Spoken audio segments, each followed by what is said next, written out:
wabarakatuh.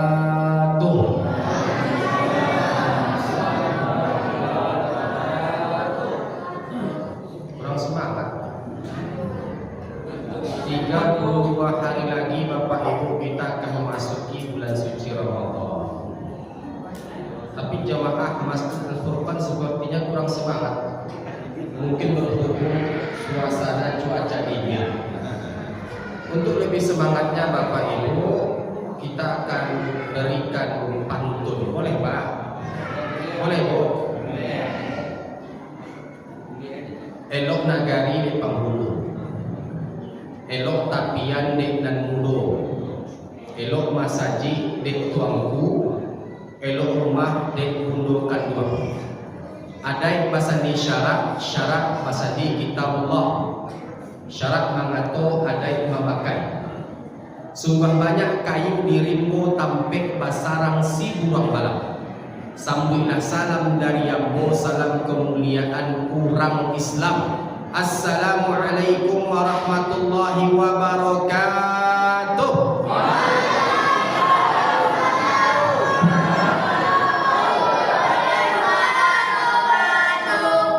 Allah tabang balam juga rabah. Balam tabang barabah mandi. Amun jualan salam jo sambah. Sambah tahu jual kaurang rami. Makan soto jo kecap manis. Amun kama pidato dangan deh. Dangan deh. Alhamdulillahirabbil alamin. Wassalatu wassalamu ala asyrafil anbiya'i wal mursalin wa ala alihi wa ashabi rasulillahi ajma'in. Ashhadu an la ilaha illallah wahdahu la syarika lah wa ashhadu anna sayyidana Muhammad bin Abdillah salawatullahi alaihi wa salamuhu sallallahu alaihi wa ala alihi wa ashabihi wa man sara ala nahjihi wa tamassaka bi sunnatihi ila yaumiddin wa sallama tasliman katsiran mazida amma ba'd. Alhamdulillah, pada malam hari ini kembali kita bersyukur kepada Allah Rabbul Alamin atas segala limpahan nikmat dan karunia yang telah Allah Subhanahu wa taala berikan kepada kita semua. Bersolawat kita kepada Rasulullah Muhammad sallallahu alaihi wasallam dengan lafaz Allahumma salli ala sayyidina Muhammad wa ala ali sayyidina Muhammad. Assalamu alayka ya Rasulullah. Semoga selawat yang kita bacakan menjadi pertanda bukti cinta kita kepada Rasulullah Muhammad sallallahu alaihi wasallam, dan semoga kita semua mendapatkan syafaat Nabi pada hari kiamat kelak. Amin ya rabbal alamin. Bapak Ibu yang berbahagia,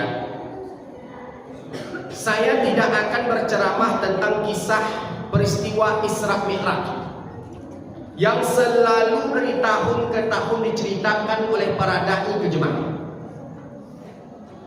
Nabi diberangkatkan dari Masjidil Haram ke Masjidil Aqsa sampai ke Sidratul Muntaha. Ini cerita yang sering diulang-ulang. Jadi Bapak Ibu, bukan poin ini yang akan kami bahas pada malam hari. Bapak Ibu yang dimuliakan Allah, kami akan membahas hikmah yang terkandung dari peristiwa Isra dan Mi'raj. Apa hikmahnya Ustaz? Hikmahnya itu adalah tentang bagaimana sejauh apa kita menjaga serta memelihara sholat 5 waktu. Karena Bapak Ibu yang dimuliakan Allah, di akhir zaman sekarang masjid-masjid megah Bapak Ibu bangunannya, cantik fisiknya. Hampir tidak ada Bapak Ibu masjid di kota Pekanbaru ini tidak menggunakan AC, tidak pakai karpet yang tebal. Enggak ada Bapak Ibu.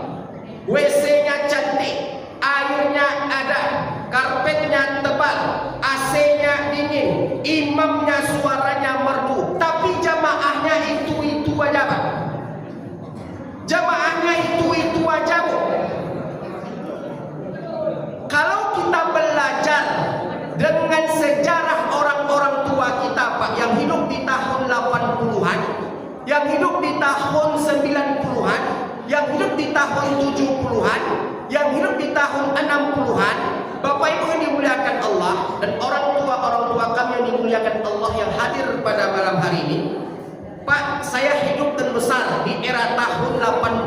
90-an. Dulu Pak, di Pariaman tuh Bapak Ibu, saya asli orang Pariaman Pak. Asli orang Pariaman. Ibu saya lupa aluang kampung maneh ayat tajun. Kalau lurih kakak tapian, kalau kakida kaulaan, kalau kasuk semua. Ayah saya dari Tokoh Balabah, suku ibu saya Mandailing, suku ayah saya Pilihan. Jadi Bapak Ibu ini dimuliakan Allah, saya masih ingat Bapak Ibu tahun 93. Ketika itu kami mengaji ke surau bersama tuanku. Surau itu Bapak Ibu di Ateh Tabe Pak, di Ateh Tabe itu. Sangkiang raminya Pak Haji, sangkiang raminya Bapak Ibu. Ketika itu suraunya ketek, suraunya nak gadang, kami mengaji ramai. Ketika Isra Mi'raj Bapak Ibu runtuh surau itu Pak. Saking ramainya Bapak Ibu, awal-awalnya miring ke kanan, miring ke kanan, miring ke kanan. Akhirnya apa? Roboh, dan sebagian di antara kami yang gak sempat lompat ke daratan itu tercebur ke tabek. Fisiknya kecil, rapuh, fisiknya itu sederhana, tapi sumber daya manusianya luar biasa. Itu orang-orang tua dulu Bapak Ibu. Dulu Bapak Ibu, Isra Mi'raj Bapak Ibu, semua orang-orang kampung dari kecil sampai besar, muda sampai tua, semua mereka memiliki antusias yang besar untuk merayakan peringatan Isra dan Mi'raj sampai masak-masak. Betul Bu? Betul Pak? Makin kesini makin tak peduli umat manusia. Nah maka oleh karena itu Bapak Ibu, apa hikmah yang harus kita ambil dari peristiwa Isra dan Mi'raj? Sekarang tanyakan ke diri kita masing-masing, sejauh apa kita menjaga sholat 5 waktu. Ingat Bapak Ibu, orang yang meninggalkan sholat, sengaja meninggalkan sholat, maka ada beberapa azab yang harus dia ketahui, yang kalau dia tak bertaubat kepada Allah, maka dia pasti mati dalam keadaan su'ul khatimah.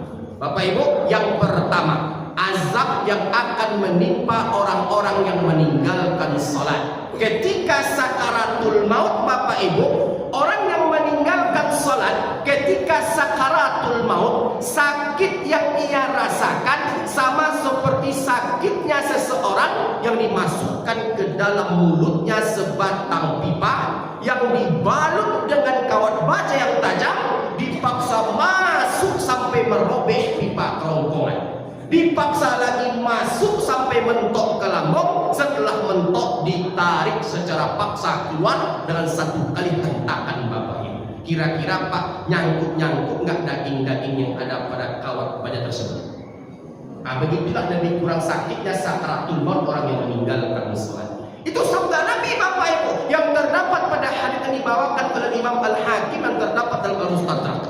Berikutnya Bapak Ibu, orang yang meninggalkan salat ketika dimandikan, air yang menjadi media pemandian jenazah orang yang meninggalkan salat itu Bapak Ibu, itu rasanya seperti air yang mendidih yang dapat merontokkan kulit dan tulang.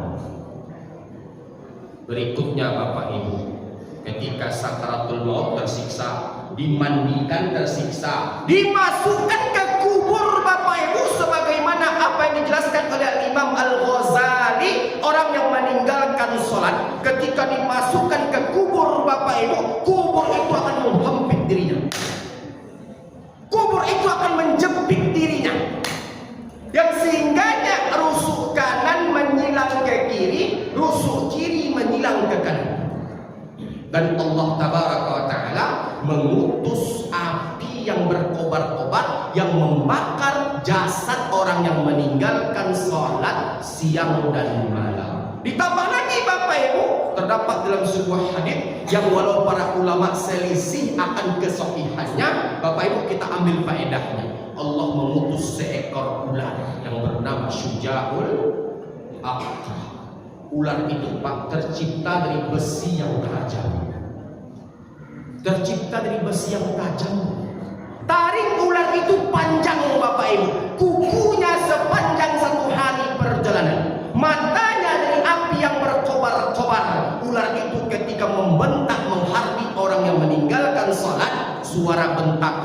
Bapak Ibu seperti petir yang menggelegar datang kepada orang yang meninggalkan sholat. Dililitnya tubuh orang yang meninggalkan sholat dari subuh ke zuhur, zuhur ke asar, asar ke maghrib, maghrib ke isya, isya ke subuh, subuh ke zuhur, zuhur ke asar, asar ke maghrib, maghrib ke isya. Sebagaimana kebiasaannya ketika hidup di dunia meninggalkan sholat 5 waktu. Ketika sakaratul maut sakit Pak Haji, ketika dimandikan sakit, ketika dikuburkan sakit, ketika dibangkitkan sakit, sampai ketika masuk neraka, ketika Nabi Isra dan Mi'raj ditampakkan kepada Nabi surga dan neraka. Ketika ditampakkan kepada Nabi neraka, apa kata Nabi alaihi salatu wassalam? Uritun nar, ditampakkan kepadaku neraka, dan aku melihat ada seseorang yang dibaringkan di atas pembaringan, lalu di atas kepala orang itu Bapak Ibu ada orang yang sedang memegang batu besar.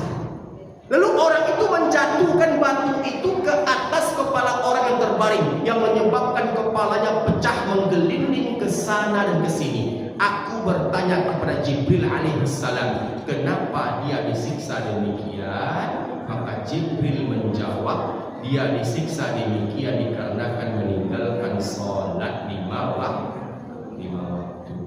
Bapak Ibu, sebelum kita lanjut kepada hukum-hukum meninggalkan sholat, terlebih dahulu Pak, saya ingin bertanya kepada Bapak Ibu. Saya mohon maaf apabila pertanyaan saya salah. Pak, oh Pak, Bu, coba angkat tangan. Siapa di antara kita yang semenjak baliknya sampai hari ini tak pernah meninggalkan sholat walau cuma sekali? Coba angkat tangannya. Tadi kita ngaji jauh-jauh Pak Imam, ujung-ujungnya kita ternyata pelakunya.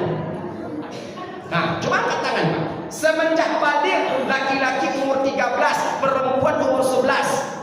Nah Bapak Ibu dimuliakan Allah, semenjak balik kita Bapak Ibu sampai tahun 2025 ini yang tidak pernah meninggalkan sholat walau cuma sekali. Coba angkat tangan Bapak.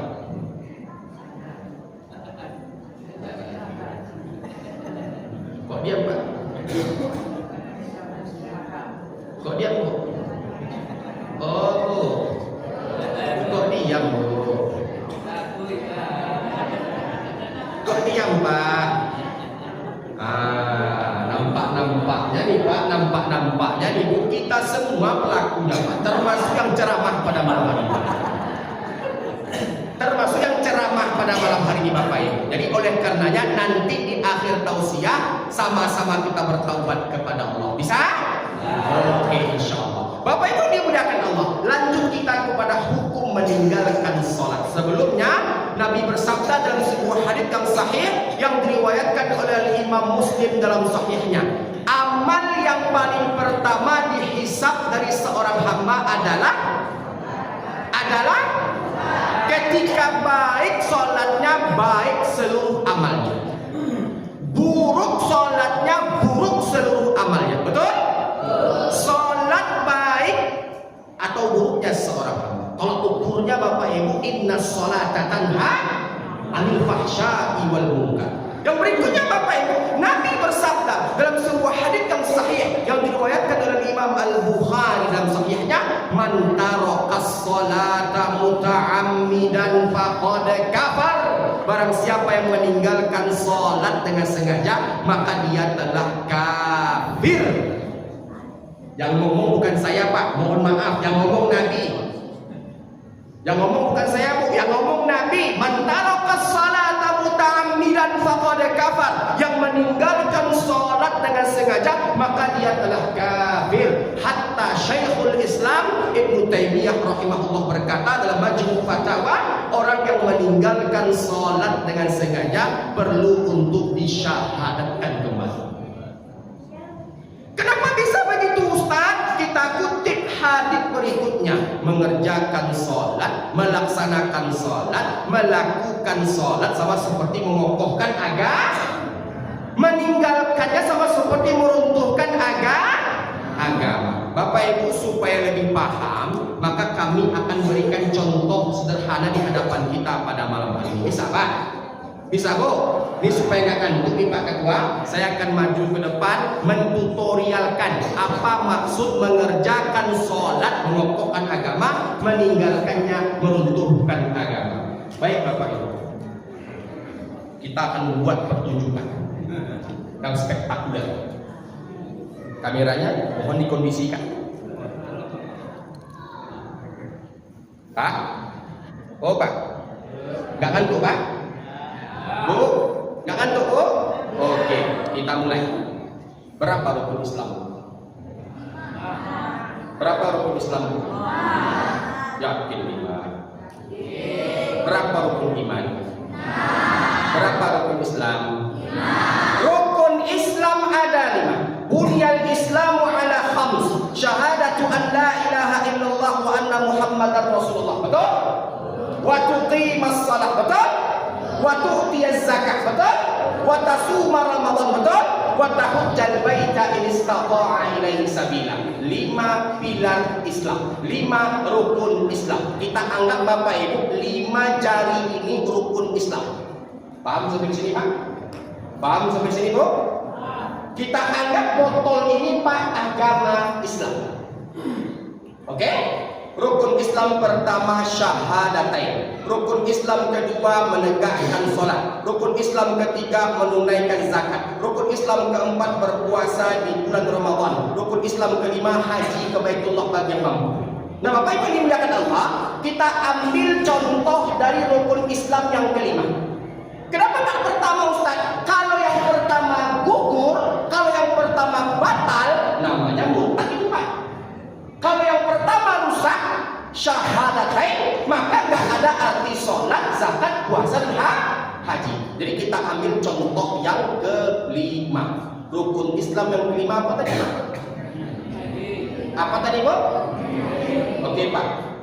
Kalau 5 pilar ini hidup dalam kehidupan seorang hamba, dia syahadatain, menegakkan salat, membayar zakat, berpuasa di bulan Ramadan, haji ke Baitullah, lengkap sempurna yang 5 ini dikerjakannya Bapak Ibu, dia genggam agamanya Pak. Dia genggam agamanya. Kira-kira kokoh nggak agama nih Bapak Ibu? Kokoh nggak Pak? Kira-kira Bapak Ibu bisa nggak diambil agama ini dari diri orang ini? Coba kita contohkan Pak. Bisa maju ke depan satu orang yang berbadan besar. Coba. Yang muda-muda lah. Yang muda-muda. Ya. Ada? Anak muda. Mana anak muda? Sepertinya. Boleh. Silakan di sini. Oke. Silakan. Siapa nama Anda? Imam. Imam baik. Selamat satu. Masya Allah. Baik. Tidak bisa. Ya. Imam. Perhatikan baik-baik. Bapak Ibu perhatikan baik-baik. Ketika 5 pilar ini hidup dalam kehidupan seorang hamba, dia genggam agamanya, dia gigit agamanya dengan penuh konsistensi di dalamnya, maka kira-kira Bapak Ibu bisa nggak diambil dirampas agama ini Bapak Ibu? Nggak bisa Pak. Coba tengok genggamannya Pak. Tampak Bapak Ibu. Nah, coba tarik Imam. Tarik. Sekuat tenaga. Sekuat tenaga. Lagi. Lagi. Lagi. Yang besar lah Pak. Kasihan kita. Bisa dia ambil agama ini Pak? Nggak bisa. Ketika yang 5 ini hidup dalam kehidupan seorang hamba, agama tidak akan bisa dia ambil dari tubuh seseorang. Sekarang kita ambil contoh rukun Islam yang kelima Bapak Ibu. Apa rukun Islam yang kelima tadi? Haji. Kira-kira Bapak Ibu, kira-kira orang miskin boleh nggak pergi haji? Boleh nggak Pak? Orang miskin boleh nggak pergi haji? Orang miskin nggak mampu pergi haji, boleh nggak pergi haji? Ah? Baik, maksudnya kemampuannya. Kemampuan harta maksudnya, kemampuan harta. Ada nggak semua kita punya kemampuan harta? Paham maksudnya Bapak Ibu? Bukan melecehkan orang miskin. Jangan salah paham dengan kata-katanya. Ya Pak ya, mau naik haji gimana Ustaz? Makan saja susah. Jadi Bu, Allah itu tak memaksa hambanya untuk haji. Bagi mereka yang mampu saja, betul? Kalau haji itu wajib, Bapak Ibu yang dimuliakan Allah, tentunya ada hamba-hamba yang tak mampu untuk menunaikannya. Jangankan untuk makan, jangankan untuk makan Bapak Ibu, untuk haji saja Ustaz, untuk haji itu membutuhkan biaya besar. Betul Pak? Paham maksud kalimat saya Pak? Paham Pak? Jadi bukan bermaksud melecehkan orang miskin. Saya juga orang miskin Bu. Miskin harta, miskin harta, miskin ilmu. Ya, asalkan jangan miskin iman. Jadi oleh karena itu Bapak Ibu, kira-kira orang miskin yang makan saja susah, pendapatannya itu dapat pagi habis petang, kira-kira boleh nggak bagi mereka tak pergi haji Bapak Ibu? Ini sepertinya Pak Ketua, saya harus hati-hati menggunakan kalimat ini Pak Ketua. Takutnya nanti salah-salah lagi Bapak. Ya, kira-kira yang lebih lembut dari kalimat miskin apa Pak? Ada lagi? Kurang mampu. Kurang mampu itu Pak, kategori miskin itu bahasa Arab Pak. Bahasa Arab artinya dalam bahasa Indonesia kurang mampu. Kira-kira apa Pak? Saya takut menggunakan kalimat miskin Pak. Nanti takutnya kena lagi saya Pak. Lanjut. Oke, baik Bapak Ibu yang dimuliakan Allah Subhanahu wa taala. Saya nggak gunakan miskin lah Pak ya, takut ada tersinggung. Bapak Ibu yang dimuliakan Allah, kurang mampu kita pergi haji karena nggak punya harta. Karena sakit. Orang sakit Bapak Ibu walau dia punya harta, tapi dia sakit stroke contohnya Pak. Sakit stroke contohnya Bu. Boleh nggak bagi mereka untuk nggak pergi haji? Boleh nggak Bapak Ibu? Kenapa boleh Pak? Karena nggak mampu menempuh perjalanan haji. Haji itu membutuhkan fisik yang kuat. Jadi Bapak Ibu, haji bagi mereka yang mampu secara fisik, mampu secara iman, mampu secara finansial. Jadi karena orang tak mampu, saya gunakan bahasa tak mampu Pak ya, takut saya gunakan kalimat miskin Pak. Bapak Ibu yang dimuliakan Allah, karena orang tak mampu boleh nggak mengerjakan haji, yang 5 tadi kita kurangi 1. Berapa sisanya Bapak Ibu? Masih terpegangkah agama ini? Masih terpegangkah agama ini? Oke, kalau masih coba diterima. Masih terpegang Bapak Ibu. Walau hamba tersebut tak berhaji kepada Allah karena tak mampu. Karena tak mampu. Paham Bapak Ibu? Tapi tak sekokoh, tak sekuat yang 5. Masuk kita ke rukun Islam yang keempat. Apa rukun Islam yang keempat? Puasa di bulan Ramadan. Bu, orang hamil boleh nggak puasa? Pak, Pak, orang safar boleh nggak puasa? Bu, orang sakit boleh nggak puasa? Pak, Pak, orang menyusui boleh nggak puasa Pak? Artinya apa? Boleh meninggalkan puasa yang wajib itu Pak ketika kita dalam kondisi safar, sakit, menyusui.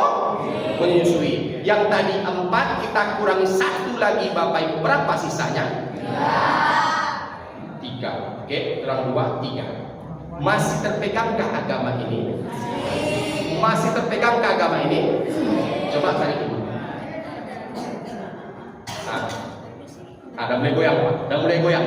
Perhatikan, udah mulai goyang. Bapak Ibu, tapi masih terpegang agama ini Bapak Ibu. Oke, pindah kita ke rukun Islam yang ketiga. Apa rukun Islam yang ketiga? Membayar zakat. Zakat. Bapak Ibu, orang miskin. Lagi siapa? Bapak Ibu dimuliakan Allah, orang tak mampu boleh nggak bayar zakat? Boleh nggak? Ampunan dia Ustaz, sampai jam 7 habis jam 8. Apa mampukah dia Ustaz? Ya orang tak mampu tuh Bapak Ibu bukan muzaki tapi mustahik. 8 asnaf zakat. 8 asnaf zakat. Di antaranya Bapak. Jangan miskin Pak, tak mampu bilang. Fakir, tak mampu, gharib, iknusa, sabir dan seterusnya. Artinya orang tak mampu boleh nggak bayar zakat. Zakat itu berbicara kemampuan, berbicara haul, berbicara nisab. Yang tadi 3 Bapak Ibu kita kurangi 1, berapa sisanya? Masih terpegangkah agama ini Pak? Masih terpegangkah agama ini Bu? Coba tarik imam. Dah mulai semakin goyang Bapak Ibu. Tak sekokoh yang 3, tak sekokoh yang 4, tak sekokoh yang 5. Betul? Oke, baik Bapak Ibu yang dimuliakan Allah Subhanahu wa taala, pindah kita ke rukun Islam yang kedua. Apa rukun Islam yang kedua? Apa rukun Islam yang kedua? Mengerjakan salat. Tadi orang tak mampu boleh nggak haji. Orang tak mampu boleh nggak zakat. Orang sakit boleh nggak puasa. Orang sakit boleh nggak haji. Orang safar boleh nggak puasa. Ya, orang dalam keadaan menyusui boleh nggak puasa. Artinya Bapak Ibu yang dimuliakan Allah, dari yang kelima, keempat, ketiga ada keringanan yang Allah berikan. Sekarang Bapak Ibu tolong hadirkan untuk saya satu contoh bolehnya kita meninggalkan sholat, ya, meninggalkan sholat secara sengaja kecuali dalam keadaan haid ataupun nifas, karena itu fitrah perempuan. Coba Pak hadirkan ke saya satu contoh. Tadi sakit Pak boleh nggak haji? Sakit Bu boleh nggak puasa? Sakit boleh nggak sholat? Boleh nggak? Tadi sakit Pak boleh kita nggak haji? Sakit Bu boleh kita nggak puasa? Sekarang kalau kita sakit boleh nggak kita nggak sholat? Boleh nggak Pak? Ketika sakit Bapak Ibu kita nggak boleh nggak sholat, nggak mampu berdiri kita sholat dalam keadaan duduk, nggak mampu duduk berbaring. Tadi Bapak Ibu orang safar boleh nggak puasa, betul? Orang menyusui boleh nggak puasa, betul? Oke, apakah orang safar boleh nggak sholat? Apakah orang yang safar boleh nggak sholat? Tidak boleh Bapak Ibu. Orang sakit tetap sholat, safar tetap sholat. Artinya Bapak Ibu tidak ada alasan bagi kita boleh meninggalkan sholat secara sengaja. Tadi sisa berapa Pak? Tadi sisa berapa Bu? 2. Yang 2 tadi Pak masih terpegang agama ini Bapak. Nah ketika dia sudah mulai berani meninggalkan sholat, mulai berani Bapak Ibu meninggalkan sholat, nggak usah imam tarik, nggak usah. Tadi 2, kita kurangi 1. Berapa sisanya? 1. Nggak usah tarik tapi tampung saja. Tampung.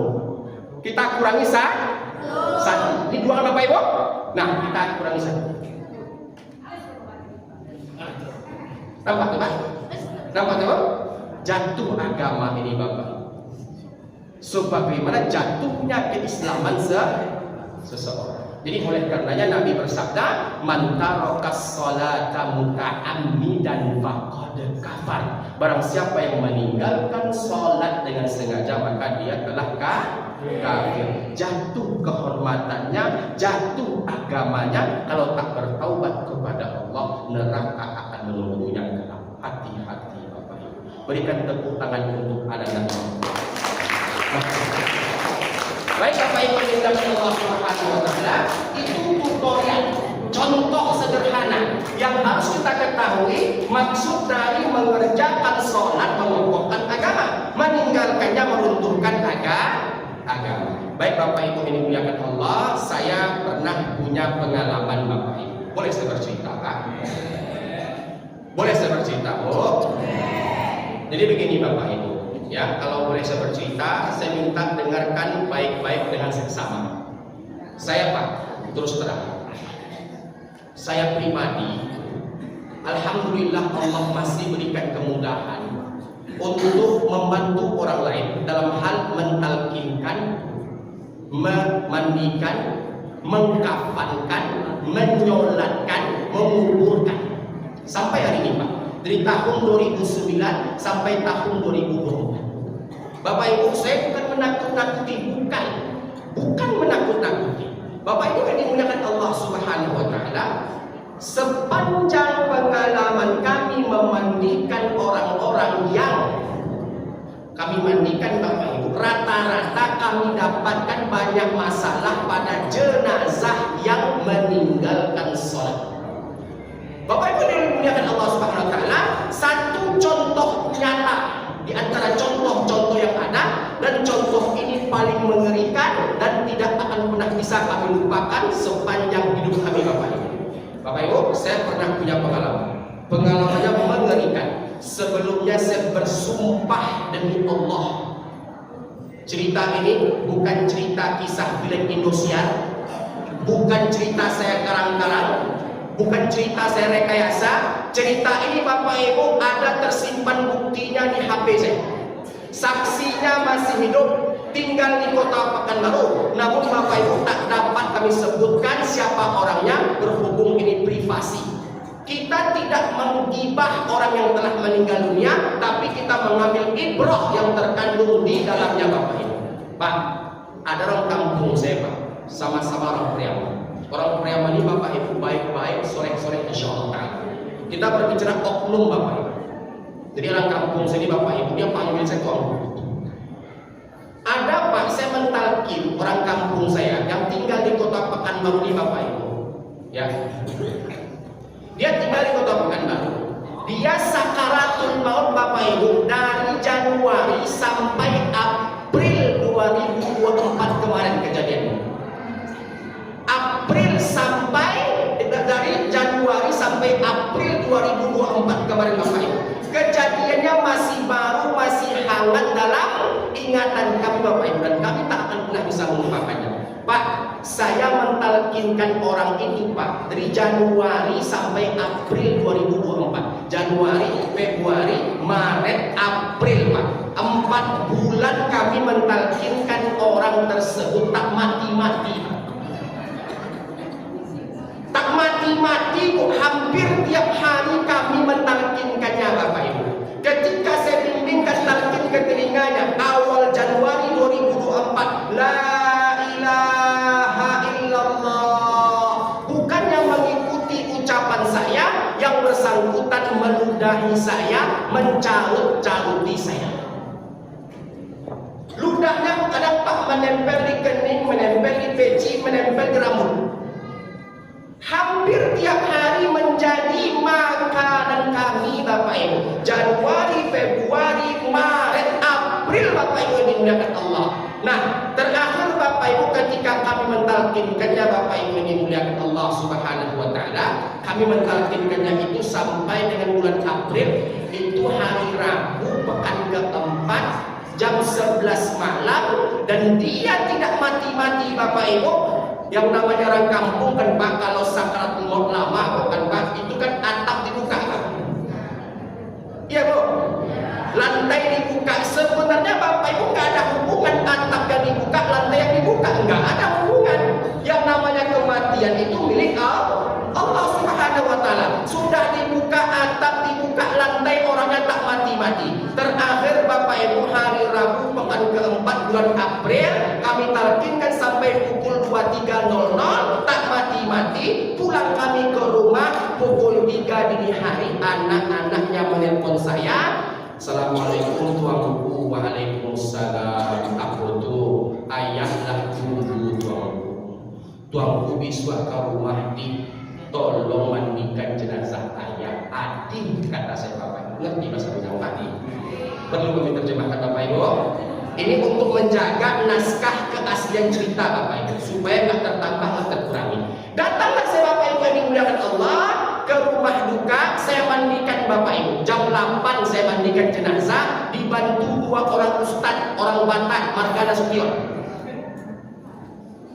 Pak, ketika saya mandikan Pak, kita kan Pak setelah pasang niat nawaitul ghusla li hadzal mayyit lillahi ta'ala, kita kan tahap awal itu kan Pak membersihkan kotoran. Bu, ketika saya bersihkan kotoran Saya bersihkan, maaf, areal kuburnya. Kotoran itu yang keluar itu Bapak Ibu hitam, legam, bukan, baunya busuk. 4 lapis masker saya pakai Pak, tembus baunya.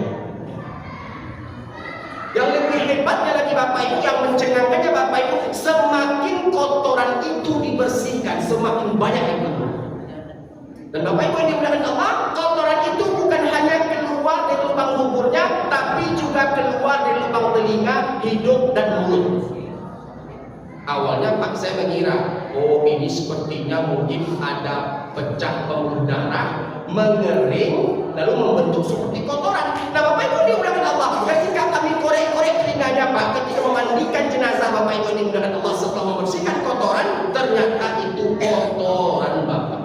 Setelah dimandikan Bapak Ibu, diutuhkan Bapak Ibu, ya kotoran itu Pak, kalau nggak kami sumat Bapak Ibu dengan kapas, mungkin akan selalu dan senantiasa keluar. Allah. Akhirnya Bapak Ibu karena menyita waktu yang cukup panjang, waktu yang cukup serius, waktu yang cukup lama, akhirnya Bapak Ibu dimuliakan Allah, jenazah kami sudahi berhubung waktu yang tak mencukupkan. Kami kafankan, bau busuk menyengat kemana? Kami solatkan. Setelah kami solatkan Bapak Ibu, jenazah naik ke keranda Bapak Ibu yang dimuliakan Allah Subhanahu wa taala. Ada 5 sampai 6 orang Bapak Ibu yang mengangkat keranda jenazah yang badannya besarnya hampir sama besar seperti badan saya demi Allah. Ketika diangkat Pak, keranda oleng ke sebelah kanan, jenazah jatuh ke lantai. Saya dengar Pak seperti ada gebertak tulang yang patah. Marah saya ketika itu Bapak Ibu, badan kalian saja dan kadang. Kok bisa jatuh jenazah oleh kalian? Aku kecil mereka Bapak Ibu. Ondeh tuanku, balik mana jenazah tuanku? Kok nak percaya tuanku ke kami? Cari udah kami tuanku. Bangkat di gue Bapak Ibu ini mudah Allah. Saya buka Pak, saya perhatikan betul Pak, bengkak pundak-pundak mereka. Akhirnya Bapak Ibu dibantu 4 orang lagi Pak, lebih kurang sekitar 10 orang mengangkat jenazah beserta kerandanya, dimasukkan ke ambulan Bapak Ibu. Supir ambulan pun memberikan kesaksian ketika membawa jenazah sama seperti membawa paku bumi yang beratnya bertonton. Ketika saya pijak pedal gas Ustaz, ketika supir ambulan itu Bapak Ibu membawa jenazah, dan ketika gas ditekan dalam-dalam Bapak Ibu, lambat mobil itu Pak seperti membawa beban yang sangat berat sekali. Allah. Pak sampai sini Pak ceritanya. Pak, setelah itu Bapak Ibu sampailah kami ke TPU yang ada di salah satu TPU yang ada di Kota Pekanbaru Bapak Ibu. Kami tak bisa sebutkan TPU-nya di mana. Nah Bapak Ibu, sampai kami di sana, kami melaksanakan zuhur berjamaah terlebih dahulu di musola yang ada di sekitar TPU tersebut. Setelah itu Pak, kami menuju makam, menuju liang kubur, menuju liang lahatnya Bapak Ibu. Saya katakan kepada tukang gali jenazah, Bang, ini kok ada air ini Bang? Kok ada air kok Bang? Tadi nak ada loh tuanku. Kok ini ada Bang? Airnya Bapak Ibu warna hitam, legam, bukan warna seperti warna air parit Bapak Ibu yang terkurung di sebuah tempat dengan durasi waktu yang lama. Pernah nggak Pak Bapak melihat air parit Pak terkurung Pak di sebuah parit waktu yang lama? Itu warnanya apa Pak? Seperti itu kira-kira Pak. Sekitar paling-paling Bapak Ibu seukuran tumit orang dewasa. Air itu Pak. Maka saya katakan, jenazah nggak mungkin dikuburkan basah-basah Bang. Tolong timo air dulu Bang. Kata saya kepada tukang gali kubur. Bapak Ibu, ibu-ibu di belakang. Oh, kira-kira logika kita, air kalau ditimba semakin banyak atau semakin habis? Bapak Ibu, ukuran air Pak awal kami datang itu ukurannya Pak seukuran tumit Pak, seukuran tumit di bawah mata kaki Bapak, seukuran tumit di bawah mata kaki. Logikanya Bapak Ibu, menimba genangan air seukuran tumit Bapak Ibu yang dimuliakan Allah itu cepat atau lambat? sampai berkumandang azan asar Bapak Ibu. Allahu Akbar, Allahu Akbar. Air yang tadi seukuran tumit sudah mulai seukuran betis pria dewasa. Jenazah belum kami kuburkan ketika itu. Kami berhenti untuk melaksanakan asar berjamaah di TPU yang ada di musola yang ada di TPU tersebut. Nah, singkat cerita Bapak Ibu, setelah kami sholat asar, kami timba kembali, kami perintahkan tukang gali menimba air tersebut Bapak Ibu. Air ditimba, semakin banyak sampai berkumandang adzan maghrib Bapak Ibu. Allahu Akbar, Allahu Akbar. Air sudah mulai mencapai seukuran bahu pria dewasa. Kami berhenti berkumandang adzan maghrib, kami berhenti sholat maghrib sebentar. Setelah maghrib berjamaah, tukang gali kubur mendatangi saya. Ustaz, tuanku, nak mungkin kita manimbo-nimbo tahu tuanku, harilah malam. Kok kita timbo yang ada patah pinggang kami, yang ada kami lalu risiko tuanku, bakal tuanku. Saya katakan kepada tukang gali, Bapak Ibu, sebentar Pak, saya rembukan kepada pihak keluarga terlebih dahulu. Akhirnya Bapak Ibu kami rembukan. Akhirnya Bapak Ibu kami mendapatkan kesepakatan habis isya Pak, air sudah memenuhi liang makam, Dengan terpaksa Pak, jenazah kami berikan pemberat. Kami hantam dengan kaki sama-sama ke lahat, kami pijak Pak. Nggak mungkin pakai tangan Pak diturunkan Pak. Yang ada kami tenggelam Bapak Ibu. Jenazah kami berikan pemberat, setelah itu kami pijak sama-sama Pak. Setelah kami pijak sama-sama, kami hantam sama-sama masuk ke lahat. Itu kesepakatan. Balik tuanku, kau ditaruhan, yang ada nak pulang-pulang itu kecek tidak ada mana Pak. Kami berikan pemberat, kami turunkan Bapak Ibu bukan dengan tangan, tapi dengan kaki. Kami pijak sama-sama, kami masukkan ke lahat dengan kaki sama-sama. Setelah itu Bapak Ibu dikubur cepat-cepat pukul 20.30, setengah 9 malam jenazah berhasil dikuburkan. Dari sebelum zuhur Pak, dari sebelum zuhur Bu, sampai setengah 9 malam. Kira-kira Bapak Ibu ini lama atau sebentar? Lama atau sebentar? Sebelum kami bubar, saya tanya kepada pihak keluarga, Uni, Pak kok bisa modeko? Apa yang terjadi? Ambo tadi memandikan jenazah modeko. Ketika tadi jenazah diangkit di atas keranda, jenazah jatuh ke lantai. Ketika dikuburkan, jenazah modeko ini. Apa yang terjadi ini? Ngerti bahasa Minang tak? Apa yang terjadi ini? Ngerti bahasa Minang kok? Akhirnya sang istri berkata kepada saya, tuanku, ambo sakan sabananya menceritakannya, tapi nak bapak tuanku. Sambil manangin Bapak Ibu si bumi bakato kamu Pak. Sama sohi duit laki ambo tuanku, ada 3 dan kerajaan. Apa tu ni? Patamu inyo nak pernah mengerjakan solat. Walau Idul Fitri, walau Idul Adha, tidak pernah do tuanku. Salamu babawa jo ambo tuanku, salamu manikah jo ambo, salamu kami rumah tangga, alun pernah ambo mencaliaknya solat walau cuma sekali. Itu yang pertama tuanku. Yang kedua tuanku, laki ambo sampai meninggalnya gemar menuntut ilmu hitam. Yang ketiga, sampai meninggal tuanku, sampai meninggalnya inyo nak bertegur sapa jo adik kandungnya sendiri. Karena Pak Tuhan, 3 dosa ganda di kerajaan yang Bapak Ibu dimuliakan Allah. Jadi Bapak Ibu, Nabi bersabda, tidak ada azab yang Allah segerakan untuk pelakunya, melainkan mereka yang meninggalkan salat.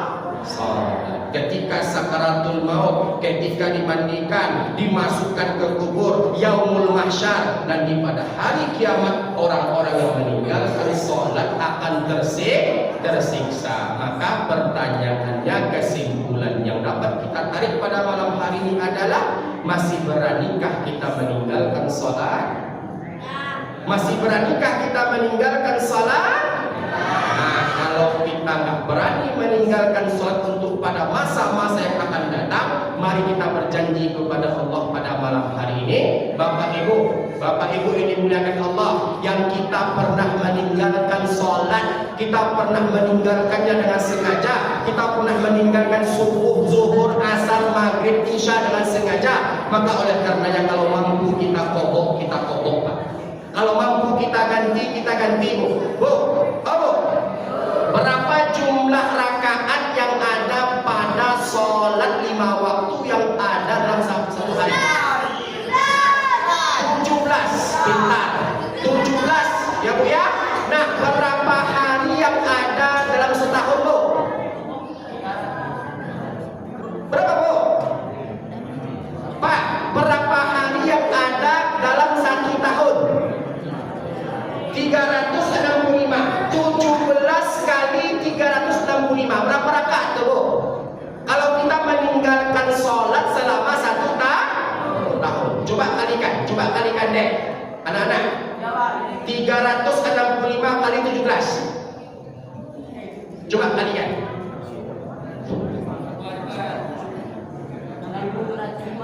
Berapa? 6.205 rakaat yang harus Bapak Ibu ganti. Itu kalau setahun, Pak. Kalau 10 tahun, coba kalikan. Imam, 6.205 kali 10. Nah, 62.050 rakaat. Mampu Bapak Ibu mengkodoknya? Patah tulang kaki, Pak. Patah tulang kaki itu, Bu. Kalau kita nggak mampu mengkodoknya, menggantinya, opsi kedua yang ditawarkan oleh para ulama adalah bertaubat kepada Allah. La yukallifullahu nafsan illa wus'aha. Allah tidak akan membebankan suatu urusan yang tidak dimampukan oleh hambanya. Yang kedua, Bapak Ibu dimuliakan Allah, fattaqullaha mastata'tum. Bertakwalah kalian kepada Allah semampu dan sebisanya kalian. Jadi oleh karenanya, Pak, saya mengajak Bapak Ibu bertaubat pada malam hari ini dari dosa-dosa yang dulunya kita pernah meninggalkan sholat secara sengaja. Baik Bapak Ibu, ikuti saya, angkat tangannya seperti ini Bapak Ibu, tanpa terkecuali, kecil, besar, muda, tua. Saya mohon maaf, saya tidak mendikte tapi mengajak. Yang mau silakan, yang nggak mau nggak apa-apa. Kita bertobat kepada Allah secara berjamaah pada bulan Rajab yang penuh dengan kemuliaan ini. Angkat tangannya Bapak Ibu. Yang nggak mau nggak apa-apa, yang mau saja. Ikuti saya Bapak Ibu. Bismillahirrahmanirrahim. Bismillahirrahmanirrahim. Ya Rahman, Ya Rahman, Ya Rahim, Ya Rahim, Ya Aziz, Ya Aziz, Ya Quddus, Ya Quddus, Ya Jabbar, Ya Jabbar, Ya Mutakabbir,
Mudah-mudahan Bapak Ibu Allah terima taubat kita. Amin. Allah ampunkan dosa kita. Amin. Allah hapuskan kesalahan kita. Amin. Allah kita semua di dalam surga Allah Subhanahu wa taala. Amin. Ya.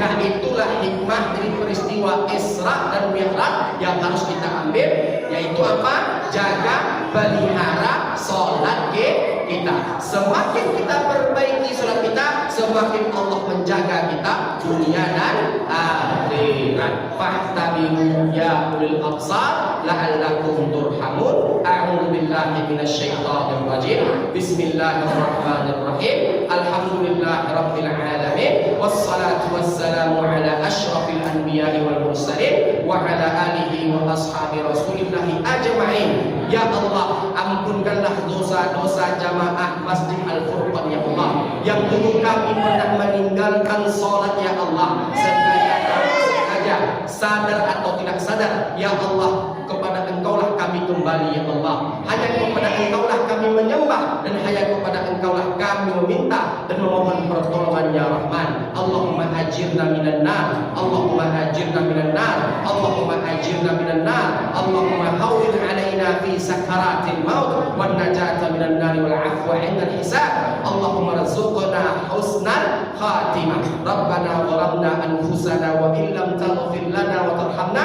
lanakunanna minal khasirin. Rabbana atina fid dunya hasanah wa fil akhirati hasanah wa qina adzabannar. Walhamdulillahi rabbil alamin. Bapak Ibu, tadi kita buka dengan pantun, sekarang kita tutup dengan pantun. Apabila ada jarum yang patah, jangan disimpan dalam peti. Bapak Ibu, apabila tadi selama berlangsungnya tausiah ada kata-kata saya yang salah, saya mohon Bapak Ibu jangan